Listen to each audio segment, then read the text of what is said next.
Bonsoir à toutes et à tous, bonsoir à tous les suiveurs et à tous les inconditionnels de Grégoire. Omnisport ñu bëri leen mooy laaj lan mooy Conférence League Europa Conférence League donc compétition bu bees la c'est une nouvelle compétition créée par l'UEFA donc la Conférence League. Mais la Conférence League c'est quoi? Voici tout ce qu'il faut savoir sur la Ligue Conférence de l'UEFA. Compétition de consolation pour certains, donc réelle opportunité pour d'autres parce que l'UEFA a créé une troisième compétition après la Ligue des Champions, la Ligue Europa C3, ils ont créé la C4, la Ligue Conférence UEFA. Donc loolu day permettre yenn équipe yi nga xamante ne amul chance jouer UEFA jouer Ligue des Champions ñu mën a jouer une compétition européenne ñu aussi am chance donc gagner des titres loolu moo tax UEFA yaatal ñan ñoo mën a jouer loolu mooy les équipes classées 7e dans les grands championnats comme Tottenham, Villarreal ou encore la Roma. Donc une compétition créée et validée en 2018 par l'UEFA. Donc créé nañ ko validé ko en 2018 même si commencé guñu. Donc qu'est-ce que la Conférence League C4? Combien d'équipes y participeront? Voici les réponses à vos questions. Lan mooy Conférence League ñaari équipes ñoo ñuy participer. Depuis la suppression de la Coupe Intertoto en 2008, le football européen des clubs ne se jouait plus que sur 2 compétitions. te ñaar yooyu pour jouer ici c'est un peu difficile parce que am na ay championnats mineurs yi nga xamante ni amuñu chance am quota bu dëgër amul indice UEFA bu dëgër pour mën a am ay place Ligue des Champions wala Ligue Europa donc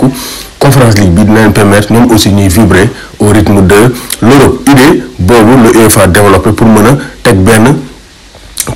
tournoi bi kañ lay démarrer du 16 septembre 2021 avec un total de 32 équipes dans le tableau final donc 32 équipes là c'est comme format Coupe du Monde avec 8 poules de 4 après ñu jouer ñu doxal donc après 3 tours qualificatifs donc l'ensemble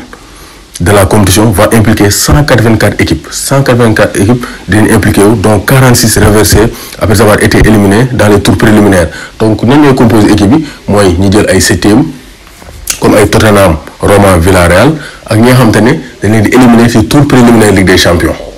donc ñoom tamit dañ leen di récupérer et aussi ñi nga xamante ne donc dañ leen a donc éliminer ci donc tour préliminaire Ligue des Champions ak Ligue Europa les 55 fédérations européennes dañ ciy bokk moo tax UEFA moo ko organisé donc les rencontres seront à élimination directe à partir des 8e de finale donc 8e de finale élimination directe lay ne les 10 et 17 mars entre les 10 et 17 mars jusqu'à la finale disputée le 25 mai donc foofu lañ koy donc noonu lañ koy jouer Conférence League bi c'est quoi vainqueur bi pour motiver comme Ligue Europa bi ku ko gagné da ngay qualifier directement pour la Ligue des Champions comme moo tax Villarreal mercredi bu gagné dina mën a jouer Ligue des Champions dina mën a nekk la 5e équipe espagnole en Ligue des Champions 2021-2022 Conférence League bi aussi ku ko gagné da ngay am ticket pour jouer la Ligue Europa la saison prochaine donc format boobu dañ koy maintenir jusqu'en 2024 les matchs se joueront le jeudi donc match dañ koy jouer le jeudi Ligue des Champions ñoo moom mardi am mercredi Ligue Europa ak Conférence League ñoom seen match yi dañ koy jouer